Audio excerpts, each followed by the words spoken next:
Hey guys, hope you are doing well. Let us learn two more theorems related to inequalities of triangles. Take 9 sticks and form 3 sets of triangles.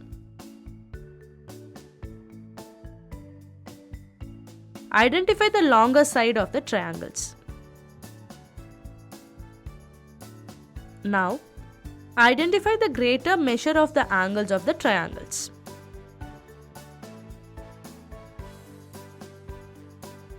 You will notice that the angle opposite to the longer side of the triangles has a greater angle. This proves a theorem.